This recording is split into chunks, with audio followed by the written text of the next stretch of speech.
வாழ்க்கைக்கான வார்த்தை என்ற இந்த வலை ஒளிபரப்பிற்கு உங்களை வரவேற்கிறோம். இது ஆதியாகமம் முதல் வெளிப்படுத்துதல் வரை முழு வேதாகமத்தையும் உள்ளடக்கிய ஒரு தினசரி தியானமாகும். ஆதியாகமம் 42ஆம் அதிகாரத்தில் யோசேப்பின் சகோதரர்கள் எகிப்திற்கு தானியம் வாங்கும்படியாக வருகின்றார்கள். அவர்களுடைய தகப்பனாகிய யாக்கோபு கானானில் பஞ்சம் கொடிதாய் இருந்தபடியினால் அவர்களை அனுப்பி வைத்திருந்தார். ஆனால் யாக்கோபோ தன்னுடைய கடைசி மகனாகிய பெஞ்சமீனை அனுப்பி வைக்கவில்லை. காரணம் என்னவென்றால், யோசேப்புக்கு நடந்தது போல அவனுக்கும் ஏதாகிலும் தீமை நடந்துவிடுமோ என்று பயந்தார். ஆகவே இந்த 10 சகோதரர்கள் எகிப்துக்கு வந்தார்கள். ஆனால் யோசேப்பு தான் அங்கே அதிபதியாய் இருக்கின்றான். அதுவும் தானியங்களை கொடுப்பதில் யோசேப்பு தான் அதிபதியாய் இருக்கிறான் என்பதை அறியாமல் இருந்தார்கள். யோசேப்பின் சகோதரர்கள் தன் முன் வந்து பணிந்து குனிந்த போது யோசேப்பு இவர்கள் அவனுடைய சகோதரர்கள் என்பதை கண்டுபிடித்தான். ஆனால் யோசேப்பு உடனடியாக தன்னை காட்டிக்கொள்ளவில்லை. மாறாக தன்னுடைய சகோதரர்களை விசாரிக்க ஆரம்பித்தான்.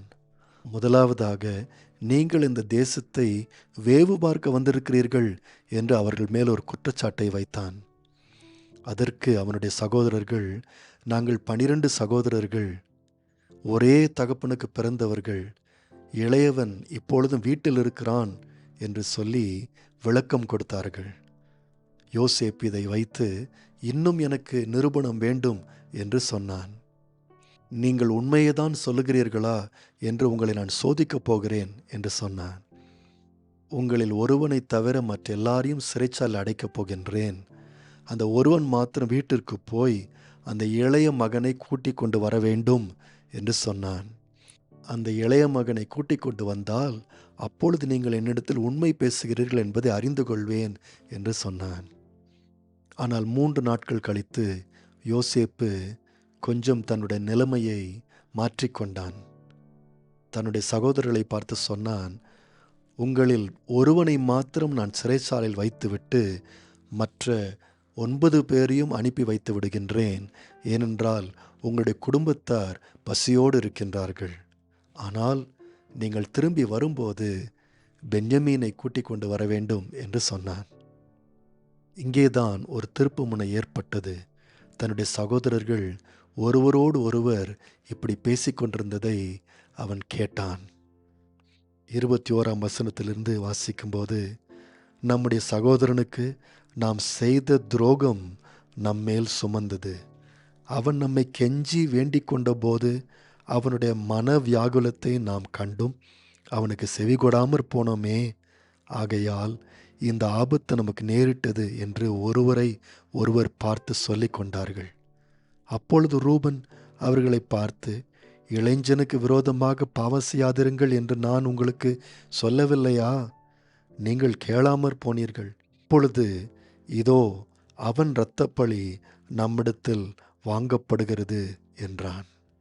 யோசேப்பு தன்னுடைய சகோதரர்கள் பேசுகின்ற இந்த காரியத்தை கேட்டபோது அவர்களை விட்டு அப்புறம் போய் அழுதான். ஏனென்றால் தனக்கு செய்த அநியாயத்தை அந்த சகோதரர்கள் இப்பொழுது ஏற்றுக்கொண்டு அதற்காக வருந்துகிறார்கள் என்று அவன் பார்த்தான். 20 வருடங்களுக்கு முன்பதாக இந்த சகோதரர்கள் கொஞ்சம் கூட இரக்கமில்லாமல் கொடுமையான காரியத்தை செய்தார்கள். முதலாவது யோசேப்பை கொலை செய்ய முயற்சி செய்தார்கள். பின்பு அவனை ஒரு குழியில் இறக்கி விட்டார்கள். கடைசியாக குழியிலிருந்து எடுத்து ஒரு அடிமையாக அவனை விற்று போட்டார்கள். ஆனால் இப்பொழுதோ தனக்கு செய்த கொடுமைகளை அவன் சகோதரர்கள் அங்கீகரித்தார்கள். யோசேப்பு எவ்வளவோ கெஞ்சியும் அவனை குறித்து கரிசனை இல்லாதவர்களாய் இருந்தார்கள் என்பதை குறித்து அவர்கள் உண்மையாகவே குற்ற உணர்வு அடைகிறார்கள் என்பதை யோசேப்பு பார்த்தான். தேவன் நாம் செய்த குற்றத்திற்காக நம்மை தண்டிக்கிறார் என்று அவர்கள் பேசிக்கொண்டார்கள். தனக்கு ஏற்பட்ட வலியை அவனுடைய சகோதரர்கள் புரிந்து கொண்டார்கள் என்று யோசேப்பு கண்டபோது தனக்காக இப்பொழுது பரிதாபப்படுகிறார்கள் என்று யோசேப்பு அறிந்து கொண்டபோது அவனுடைய இருதயம் உருகி போனது. அவன் அழ ஆரம்பித்தான். நண்பர்களே, உலகத்தில் எல்லாரும் ஏதோ ஒரு வருத்தத்தோடு தான் வாழுகின்றார்கள். ஏனென்றால் எல்லாரும் கடந்த காலத்திலே ஏதோ ஒரு தவறை செய்திருக்கிறார்கள். ஆனால் ஒரு சிலரோ தாங்கள் செய்த தவறுக்காக உண்மையாகவே வருத்தம் அடைகிறார்கள். குற்ற உணர்வோடு கூட தாங்கள் செய்த காரியங்களுக்காக வெட்கப்படுகின்றார்கள். அது நல்ல ஒரு காரியம். யாராவது ஒருவர் தாங்கள் செய்த காரியங்களுக்காக வருத்தப்பட்டு மனம் மாற வேண்டும் என்று நினைத்தால் அது ஒரு நல்ல காரியம். அப்படிப்பட்டவர்களுக்கு இன்னொரு முறை வாய்ப்பை நாம் கொடுக்கலாம். அதே போல எல்லா குடும்பத்திற்கும் ஒரு கடந்த காலம் இருக்கின்றது.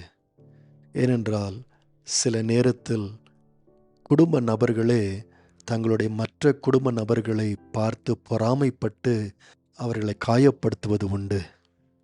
அப்படிதான் யோசேப்பு உபத்திரவப்பட்டான். அவன் சொந்த குடும்பத்தாரே அவனுக்கு விரோதமாக காரியங்களை செய்தபடியினால் மிகுந்த ஏமாற்றமும் மிகுந்த காயத்தையும் அவனுடைய மனதிலே வைத்திருந்தான். தன்னுடைய முதல் மகன் எகிப்தில் பிறந்தபோது அவனுக்கு மனாசே என்று பெயர் கொடுத்தான். அந்த பெயருக்கு யோசேப்பு கொடுத்த விளக்கம் என்னவென்றால், தேவன் நான் பட்ட எல்லா துன்பங்களையும் மறக்க செய்தார், என் தகப்பன் வீட்டாரையும் மறக்க செய்தார் என்று சொன்னான்.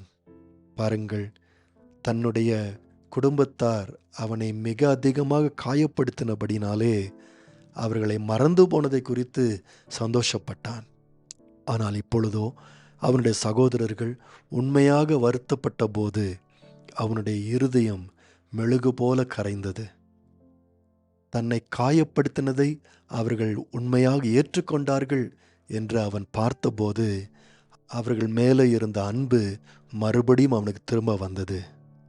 ஆகவேதான் முதலாவது ஒரே ஒரு சகோதரனை மட்டும்தான் நான் கானானுக்கு அனுப்புவேன் என்று சொன்னவன் தன்னுடைய சகோதரர்கள் தங்களுடைய குற்றத்தை ஏற்றுக்கொண்ட போது அவன் மனதை மாற்றி அவர்கள் திரும்பி போகும்போது அவர்களுடைய பையிலே அவர்களுடைய பணத்தை, அந்த வெள்ளியையும் அப்படியே வைத்துவிட்டு அனுப்பிவிட்டான். நண்பர்களே, மிக அதிகமாக காயப்பட்டவர்கள் கூட உண்மையான மனம் திரும்புதலை பார்க்கும்போது அவர்கள் மன்னித்து விடுவார்கள். ஏனென்றால் அன்பு சகல பாவத்தையும் மூடும். நாம் யாரையாகிலும் ஆழமாக காயப்படுத்தியிருப்போமானால் அவர்களுக்காக நாம் வருத்தப்படுவோமா? நம்முடைய வருத்தத்தை அவர்களிடத்தில் தெரிவிப்போமா? அவர்கள் கேட்பதெல்லாம் அது மட்டும்தான். நேயர்களே, இந்நிகழ்ச்சியை கேட்டதற்காய் நன்றி. மீண்டும் ஒரு புதிய அத்தியாயத்துடன் வாழ்க்கைக்கான வார்த்தையில் நாளை சந்திப்போம்.